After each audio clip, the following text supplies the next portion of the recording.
Welcome to a video lesson on simplifying radicals, specifically ones that are higher powers than just square roots. And in this video, we're going to be looking at cube roots.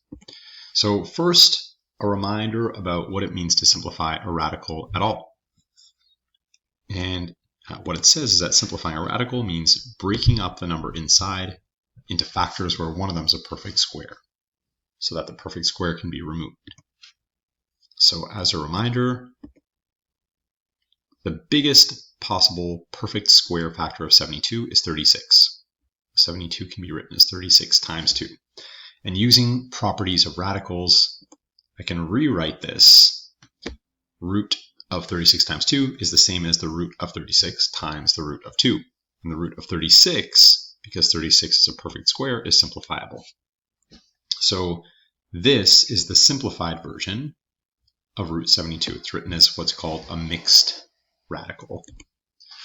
Working with higher order radicals like cube roots, fourth roots, or higher works similarly, but instead of breaking this up into a perfect square, I will need to break it up where one of the factors is a perfect cube. I'm looking for perfect cube factors because this is a cube root. The type of root is indicated by the number inside the radical. What is a perfect cube number? Well, a perfect cube number is a number that is generated by taking whole numbers, natural numbers, and cubing them, multiplying them by themselves and then by themselves again. So 1 times 1 times 1, which is 1, that's a cube number. 2 times 2 times 2 is 8, that's a cube number. Cube, cube, cube, these are all cube numbers. So what I want to do is look for which one of these cube numbers is the biggest possible factor of 72. I would start going down the list. 64 is not a factor, 27 is not a factor, but 8 is. So I can write this as 8 times 9. So it's not the same way we broke up 72 when we were doing a square root simplification. For a cube root, I want one number that's a perfect cube. And when I remove that, or I could rewrite it first, you don't have to write this step. When I take the cube root of 8, which is a perfect cube, it's going to get reduced to the number that, when multiplied by itself is equal to 8, and that number is 2. So that's taking the cube root of 8, I get 2, and the 9 remains inside, and there's no factor of 9, which is a perfect cube, so that stays like that. That is simplified. I'll do a couple more examples. If you want to try this one on your own, if you want to pause the video and see if you can figure it out, now would be a good time to do that. But what I'm looking for is, I'm looking through my list of perfect cubes to see if one of them is a factor of 108, and one of them is. 108 can be written as 27 times 4, and 27 is a perfect cube. It's 3 times 3 times 3. So when I remove this 27 from the radical, I take the cube root of it. The cube root of 27 is 3, and because this 5 is stuck next to the radical, it multiplies. So that 3 that comes out is going to multiply the 5, and this can be written as 15 times the cube root of 4. If you want to try example 3 on your own again, you can pause now and give it a try. But I'll just show you that this is written as 64 times 3. 192 can be factored that way, and 64 is a perfect cube. Cube root of 64 is 4, and so that's equal to 8 times the cube root of 3. Just leave that back up there for a second.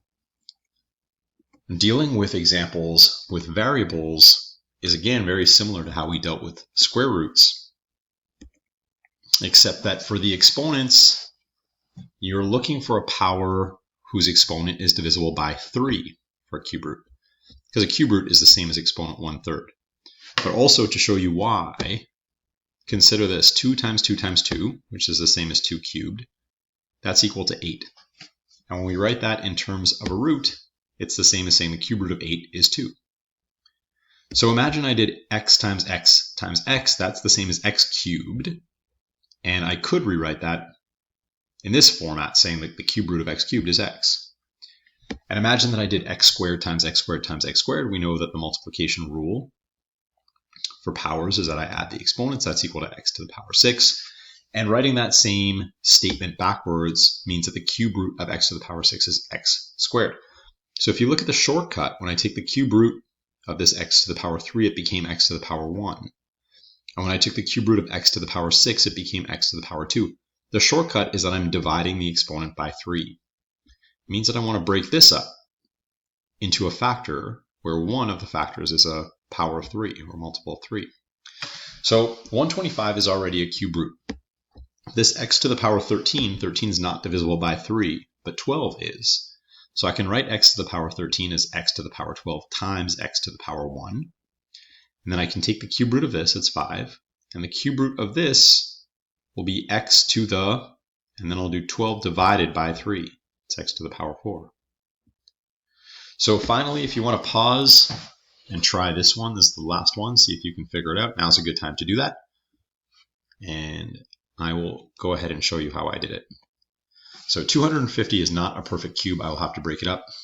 X to the power 9 is divisible by 3. 9 is divisible by 3, but 23 isn't. So I'll have to break that one up as well. And this is how I do that. 250 has 125 as a factor. I'm left with 2. X to the power 9 is good. 9 is divisible by 3.